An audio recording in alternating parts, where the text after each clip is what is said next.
Salam, mən Şəlalə, Əncəlli Dərnəklər Federasiyanının Əncəllilərə könüllü dəstək layihəsinin könüllüsüyəm. Salam, mən Çiçək, Əncəlli Eğitim, Kültür, Sağlıq Spor Vakfının Əncəlsiz Gülümsü adlı projesinin könüllüsüyəm.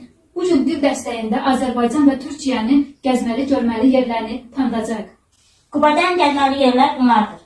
Qurqur şəlaləsi, Çuxur Haman, bir də Taxta Körpü. 1851-ci ildə Fuciyal çayı üzərində taxta körpü tikilib. Lakin onun ömrü çox qısa olub, körpü memarlıq abidəsi kimi hal-hazırda qorunub saxlanılır.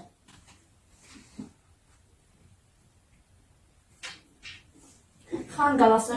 Qala İsmayıl rayonunun ərazisindədir. Xan Qalası adı ilə məlum olan abidələrdən bu gün bir neçə metr uzunluğu olan nisbətən hündür daş divarı qala. Bu qala divarlarının qalıqlarıdır. Qalanın içərisində saray kompleksi Şirvan hakimiyyətinin yay qanatçağı olub. Türkiye'de ise Ankara Madam Gölü gezilip görülmesi gereken bir yerdir.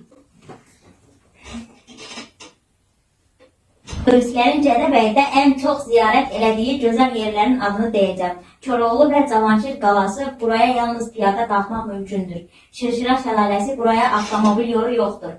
Qafqaz Albaniyası məbədi, məbədin 600-ə yaxın yaşı var. Zaqatala qalası Azərbaycan dövləti tərəfindən qorunur. Ondan çox şəlaləsi var. Katək çay adlanan şəlaləsi var. Tovuz dünyanın ən qədim yaşayış yerlərindən biri sayılır. Girişində bizi Tovuz qalası qarşılayır. Ən qədim musiqi aləti sazdır.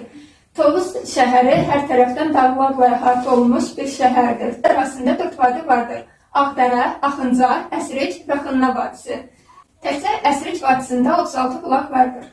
Qız Qalası Azərbaycanın paytaxtı Bakı şəhərinin qədim tarixi rəmzlərindən biri, milli memarlığımızın nadir nümunəsidir. Abidə İçəri şəhər Dövlət Tarixi Memarlıq Qoruğu ərazisində yerləşir. Bugünkü videomuz sona çatdı.